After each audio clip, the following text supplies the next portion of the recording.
अच्छा, थोड़ी सी टेंशन हमें हो जाती है ना, मुल्क के हालात तो चलो एक तरफ, लेकिन जो हमारे शहर के हालात हैं और स्ट्रीट क्राइम्स जो हैं उससे बड़ी हम खौफज़दा रहते हैं और यही उम्मीद होती है कि कुछ बेहतरी आ जाए।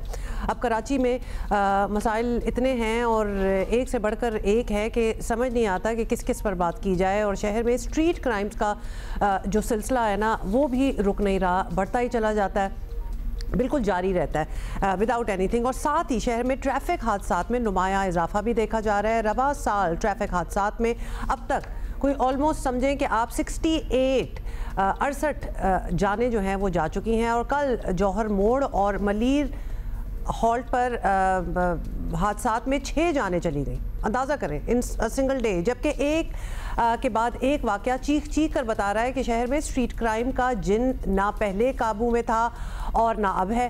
तो एक्सीडेंट्स भी हैं, स्ट्रीट क्राइम्स भी हैं। वज़ीर दाखिला सिंध का जो है कहना है, वो दावा बल्कि करते हैं कि कराची में स्ट्रीट क्राइम में वाज़े कमी आई है। गुज़िश्ता साल की बात करें तो स्ट्रीट क्राइम के 70,000 से ज़ायद वाक़यात जो हैं वो रिपोर्ट हुए। 112 शहरियों को लूट मार के दौरान कत्ल किया गया है, जबकि आपको पता है तादाद बहुत ज़्यादा होती है क्योंकि बहुत से लोग तो रिपोर्ट ही नहीं करते।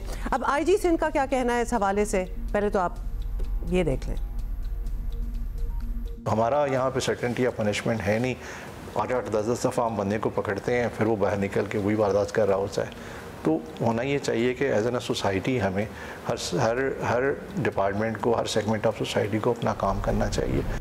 अच्छा, ये बाय द वे उनका स्टेटमेंट लास्ट ईयर का था, बट अब सुन ही लिया आपने। मामला तो बिल्कुल वैसे ही चल रहे हैं। काशिफ मुश्ताक हमारे कॉरेस्पॉन्डेंट हमारे साथ हैं। काशिफ, पहले तो हमने आपसे ऑब्वियसली बहुत सी बातें करनी है, लेकिन ट्रैफिक एक्सीडेंट्स का क्या है? मतलब कल भी एक डंपर वाली बात हुई, कितने लोग मारे गए, ये इसकी रोकथाम क्यों नहीं हो रही है? वो गाड़ियों की फिटनेस वाला मामला भी होना था, वो भी कहीं नज़र नहीं आया।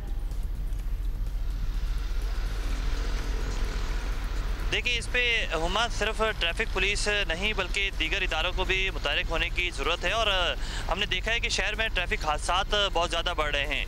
आज अब डीआईजी ट्रैफिक इस हवाले से कहते हैं कि शहरी जो है वो अगर ट्रैफिक के लॉस को फॉलो करें और साथ साथ ड्राइविंग लाइसेंस इसमें बहुत ज़्यादा इंपॉर्टेंट है वो रखें।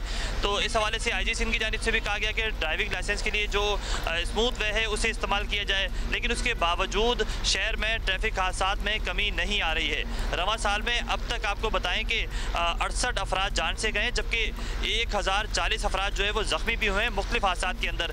हमने माजी में भी इस पर बात की है और अब भी जब हम मुख्तलिफ अफसरान से बात करते हैं तो उनकी जानिब से बताया जाता है कि एक बड़ी तादाद जो है वो मोटरसाइकिल सवार हजरात की है। लेकिन आपको बताएं कि शहर में जो बड़ी गाड़ियाँ हैं वो भी कहीं भी किसी को भी रौंद देती हैं और उसके बाद लोग जाबाक हो जाते हैं, लेकिन उनके खिलाफ भी प्रॉपर कोई कार्रवाई नहीं होती है। अब बड़ी गाड़ियों के लिए भी जहाँ कार्रवाई की काशिफ बात हो रही है शहर में ट्रैफिक जी, काशिफ, राशिद मिनाज पे जो डंपर वाला हुआ था सारा इंसिडेंट, उसमें तो उसके मालिक को पकड़ लिया गया है, बेटा उसका फरार है, तो उधर कोई केस बन रहा है? बिल्कुल इस पे केस बनेगा। डंपर को भी जो है वो पुलिस ने अपनी तहवील में ले लिया और बड़ा खौफनाक ये हादसा हुआ। इसकी जो वीडियोस मंजर यहाँ पर आई उसमें भी हमने देखा कि किस तरह जो है वो डंपर ड्राइवर ने ना सिर्फ मोटरसाइकिल सवार हजरात को कुचला बल्कि गाड़ी को भी हिट किया।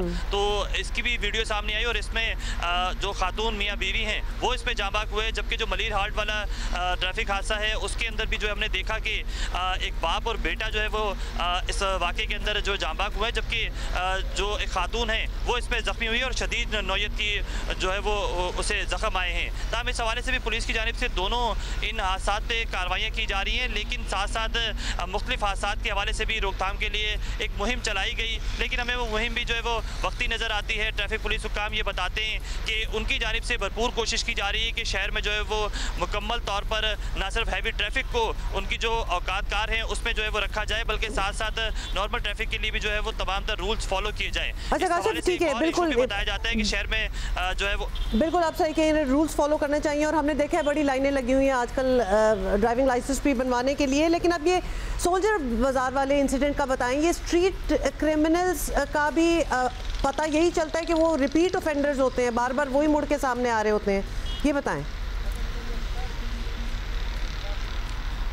बिल्कुल ऐसा ही है। इस हवाले से भी हिकमत अमली अपनाई गई कि मुलजमान को जो है वो टैगिंग करने की ज़रूरत है, वो भी हमें अब नज़र नहीं आ रहा। साथ साथ ये भी कहा गया कि तफ्तीश को बहुत ज़्यादा बेहतर करने की ज़रूरत है ताकि इन मुलजमान को जो इन पे मुकदमात हैं वो बहुत ज़्यादा प्रॉपर बनाए जाए। अब सोल्जर बाज़ार की आपने बात की, तो सोल्जर बाज़ार पे जो है वो इस इंसिडेंट पे 2 मुख्तलिफ मुकदमात हुए, एक सरकार की मुद्दत में हुआ और एक जो शहरी इसमें जांबाक हुआ है उसके भाई की मुद्दत में हुआ है। ताहम इन 2 मुकदमात होने के बावजूद अगर तफ्तीश बेहतर हुई तो मुलजमान को सजा भी हो सकती है, वरना यही तो सारी बात है। Kashif, thank you very much कि सजाएं तो हो जाएं, लेकिन आप सही कह रहे हैं कि बड़ी जल्दी बाहर भी निकल आते हैं। मतलब there has to be something done about that.